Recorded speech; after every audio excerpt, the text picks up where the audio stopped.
we've got a caller ready, so if we can go to the gallery and go to the call, and then we'll carry on with the conversation. The caller's ready. Hello. Waheguru ji ka khalsa. Waheguru ji ki fateh.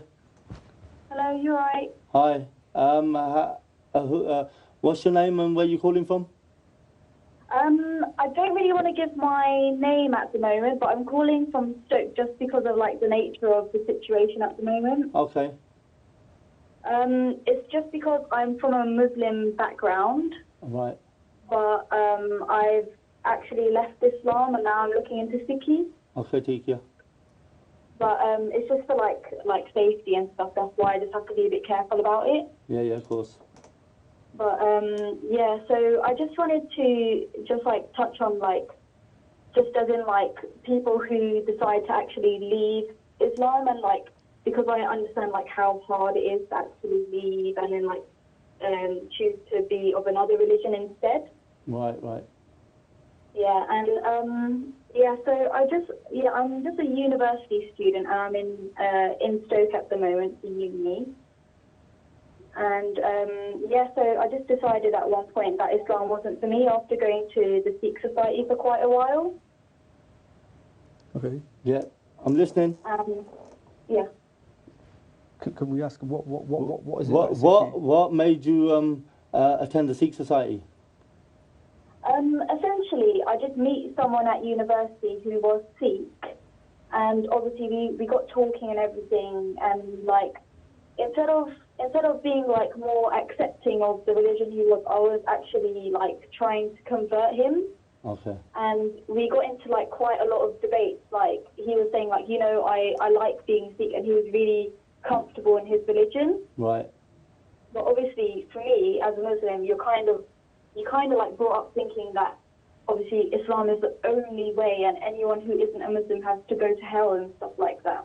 Yeah. So obviously I was like debating and saying like, you know, no, Islam is right. But then after a while, because he was so adamant with it, I started looking into Sikhi as well, and I decided, oh, let me learn more about it. And obviously that's when I started going to Sikh society, and after learning quite a bit about it myself, I decided that actually, you know what, Sikhi is more aligned to my belief system and everything than Islam is. And that was like quite a big shock to me, but I decided like, you know, to be open-minded about it and actually embrace it rather than just like turning away from it.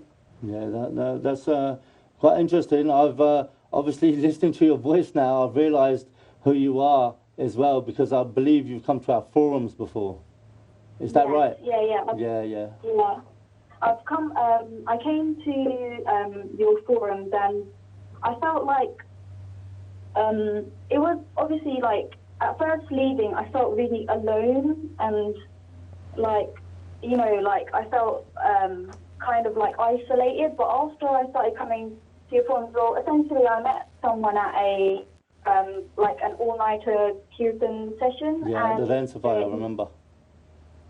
Yeah, and he asked like, oh, do you wanna come to our forums instead? So I said okay, and I came down once, and it was like a really nice community feel, and I didn't feel like different or alone at all. Like everyone really welcomed me in.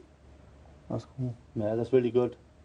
Yeah, it really helped me, as in like talking to other people, like other young people as well, because a lot of the girls are like my age as well and in uni as well, so I could talk to them. And of course, everyone who attends the forums, like basically uni or college anyway, so obviously it shows a bit of positive peer support for yourself. Yeah, it was like, it kind of showed that like not, you know, like they didn't judge me or anything, or they didn't treat me differently, because at that point I was still wearing my hijab and everything like that, and they didn't judge me, they just kind of welcomed me in. Yeah. How was the lecture at the forum that you attended? What did you think of it? I thought it was really like informative. A lot of the time, like Sikh history, like you don't hear about it that much in schools and stuff. So like coming there and learning about it, I thought was like, obviously I learned quite a lot in just one sitting. But because obviously like it was a bit of a journey coming from Stoke to Birmingham, like I really want to try and come more, like especially when it's not exam season stuff, because I learned so much. Yeah, of course, definitely. And you're more than welcome. Obviously, you know this. We've spoken as well, I believe, a couple of times on the phone, and we've tried to do help and guide as much as we can in a positive way. Yeah. I mean, like, I needed a lot of support, obviously, because, like, my whole life I've been a Muslim, and then once I left it, I was, like, really shaky, like, oh my God, what do I do now? And, like, finding Sikhi was, I think, like, a really positive part of my life, because I became a lot less, like, judgmental, if that makes sense, because that's awesome. Yeah, that's awesome. Personal. That's really cool, those. Yeah, no, that's brilliant. And you know, like, how have obviously I know that it's probably hard for you to call in and share these views, but we really appreciate you sharing your thoughts and views and letting the Sangha know and letting the wider audience know that how Sikhs generally, we show that daya, that compassion, that we're not here to judge anyone, we're here to support whoever needs help or guidance or anything like that, be it spirituality, be it like peer support on university campuses, which how you came forward. And you know, it'd be good for you to share with the viewers what sort of support Sikh youth have showed you since the forum and how you've got involved as well. Oh, since I've like joined like Sikh Youth Birmingham, the girls have like kept in contact with me, like asked how am I doing and stuff like that, which I really appreciated. I also came down to one of the charity football matches as well, and that was, it felt really, I don't know how to like explain like the community feeling that's there, because of like, even at that point as well, I was still wearing my hijab, but no one looked at me differently. Like no one acted as if like I was an outsider or anything, and I really felt happy about that. That's cool. That's really good. Yeah, and it was just, I've come to the forum as well, and even there as well, like even though obviously like everyone was Sikh there, no one treated me any differently, even though I don't think anyone really knew that I'd left Islam at that point, but despite that, no one knew that, and they still treated me the exact same as everyone else. Yeah. Ben, can I Sorry, I apologise. I'm one of the guests on the show today on this camp. I was going to say, first of all, Benji, welcome to Sikhi. So Marja's Barakir, but that's, you know, welcome to the Sikh faith. And like you said, it's non-judgmental. That's 100% right. We shouldn't judge anyone. And which, like Baji's already mentioned, support as many people as you can. That's great. And I think what you're saying on live air right now, it takes a lot of courage. And so, for myself, I think that's, you know, that's very courageous of yourself to do something like that, and appreciate that. And also, just there's a couple of things that I would like to ask that, if possible, and I apologise on your show, but I'm just intrigued. You see, so because obviously you've helped this young lady and on her spiritual path, right? But can I ask, you know, you said Sikh history, and what can I ask? Is it on the spot? Is there anything in particular that you found in Sikh history that really inspired you to think, wow, this is probably the path for myself? If I can ask that question. Yeah. There's one incident that really, really struck out to me, and that was finding out, I think it was Guru Gobind Singh Ji, who in battle would use arrows with gold on them. Okay. So that the families of like the fallen soldiers would still be supported. Yeah. And obviously, to me, that really, really struck me, because this is going to sound a bit controversial, but in Islam, it was okay for like essentially the fallen soldiers, for their wives to be taken into slavery and even sexual slavery. Right. Okay. I don't know anything about Islam, so I can't comment. But if that's your history, or if that's what you're saying, then we'll have to take that for word at the moment. Yeah. It's just something that was like a stark difference, and that really like struck me as something that, you know, it was more like, I thought that if any religion is true, then obviously something like this would be the true one, rather than what I'd come from previously. Well, that's a massive comparison with Maharaj, Guru Gobind Singh Maharaj. What they used to do, like Benji just said, they used to have gold inside their teed in the arrow. So if they did, anyone that was killed, they had the money to obviously arrange for the funeral for that individual. Not only that, Benji, one thing I would like to share while we're on talking on differences in battle, not just with your faith, but with other faiths also. In Sikhs considered Sikh soldiers, right? The Khalsa Fauj.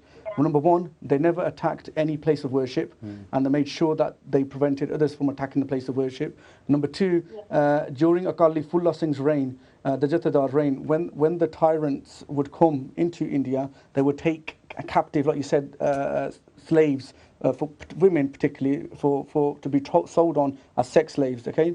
And in one particular incident during Calipullah Singh's reign, 2,200 captives have been taken, young women from obviously from northern India. And as soon as Calipullah Singh, who's the head Jathedar of the Sikh army at the time, the Khalsa, as soon as he hears that these women are being taken, they weren't particularly Sikh women, they were from other faiths, but it was his duty to say that an individual girl is going to be abused and sold on as a sex slave in another country. So what they did was, that very moment they found out, they didn't wait to let's have prashada and get everything ready. Whatever things they could find, they grabbed them and they went. That's very night when they found out, that very night thing, on the way back to Kabul, when they're taking the caravan, they stopped the caravan, escorted all the 2,200 girls that were being kidnapped and abducted and sold on sex slave, and they brought them back, and every single one of them was returned to their family and their homes in the villages across the whole of the Punjab region. And any family that disowned that young woman or girl, and what the Sikhs did, they kept her, right? And they give her that honour and respect back within the community. So thank you so much for raising that, because I thought that's a wicked historical historical incident to share with the wider world also. Because she's right, we don't share this with the world. We don't tell people. Our Guru showed daya. Exactly. And this is what the points and some of the topics we're trying to cover today show. We have to show a bit of compassion. No, sorry, so Benji, sorry, I apologise for going off ranted there, but could you carry on there? Sorry. Oh no, that's fine. But yeah, after I heard about that, I was really, really shocked, just because there's a few things in Islam that are a bit controversial. I don't like. It's not something that represents like a lot of Muslims. Like a lot of Muslims don't necessarily believe in it or practice it, but the fact is it's still in the scriptures. Okay. Okay. So there's a lot of things in Sikhi which are like morally, in my opinion, much better, and that's why I decided I would much rather be Sikh. So I decided to just leave my religion behind. Like what? Could you give any examples? There's quite a few, in the sense that it's okay in Islam. I think it's okay in Christianity as well, but definitely Islam, it's okay to own a slave. There's a lot of people try to justify it by saying, oh well, a slave is treated well, but at the end of the day, the person is still like under ownership. Okay. Like someone else actually owns another human being, and no matter what anyone says, I don't think you can justify that. Okay. Yeah, carry on. Regarding you coming into your journey and obviously how far and where are we at to the present day, or how have like the team supported you, or the girl supported you, or your family, or any way whatsoever? Well, essentially, my family doesn't know at all. They think that, that I am still a Muslim, still, that I haven't left the faith at all. I can't tell them because I don't know how they'll react. Like, I think I'd probably be disowned. Okay. So I just keep it to myself, and they don't know. So the only people who really know are the Sikh youth members. There's a few of my friends at university who I can trust know. But other than that, I don't tell anyone, just because I don't know if someone might be violent towards me. Yeah. Because there is a death penalty for leaving Islam. Mm. Okay, yeah. Obviously, we can't comment on another faith because we don't know too much about it. Obviously, only you can comment on that because you've come from there, and obviously you've left now. Obviously, you were speaking about at the tournament how you wear your hijab and stuff like that, and how. I believe in a recent conversation you said you've stopped wearing it.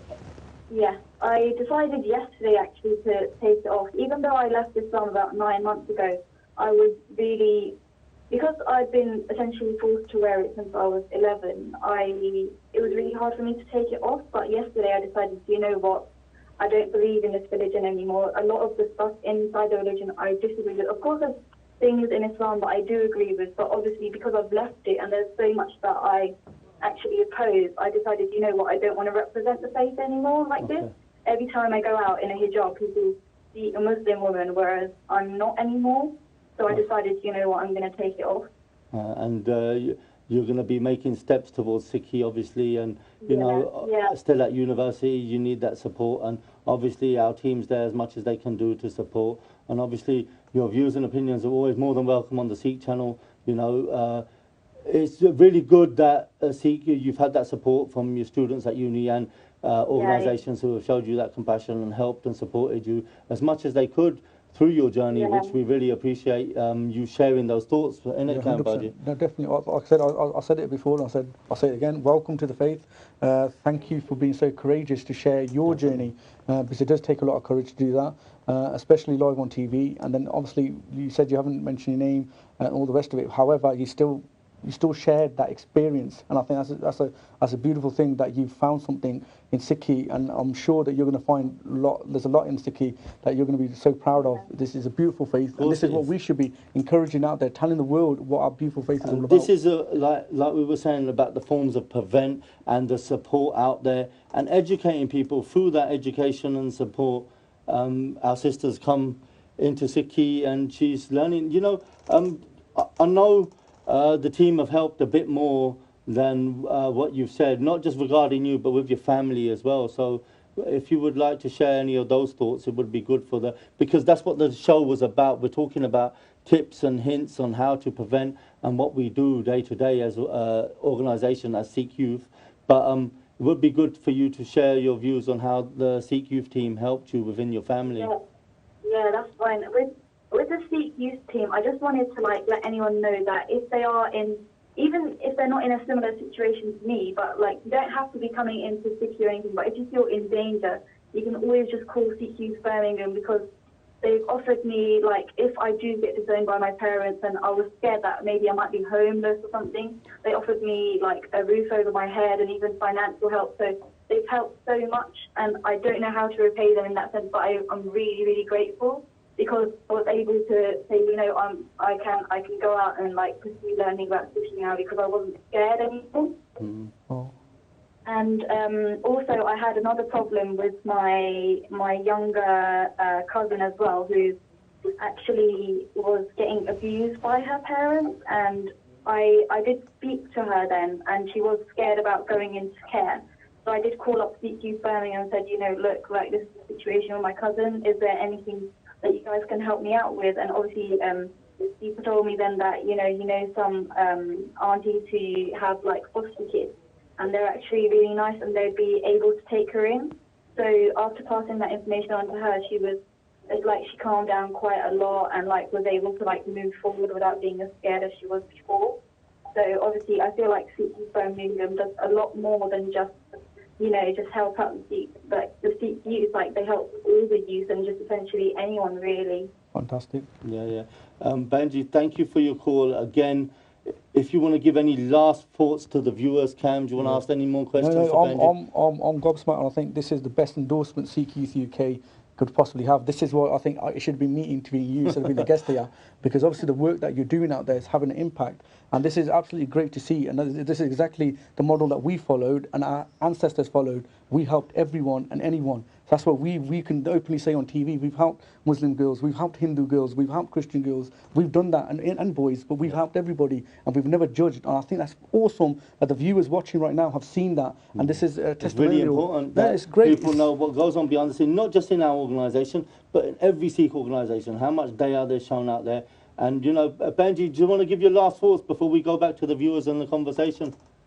Yeah, I just wanted to say that when it comes to Sikh Youth Birmingham warning, university students especially, when they say that, grooming happens, don't let it slide like it's real, because obviously I've come from that background myself.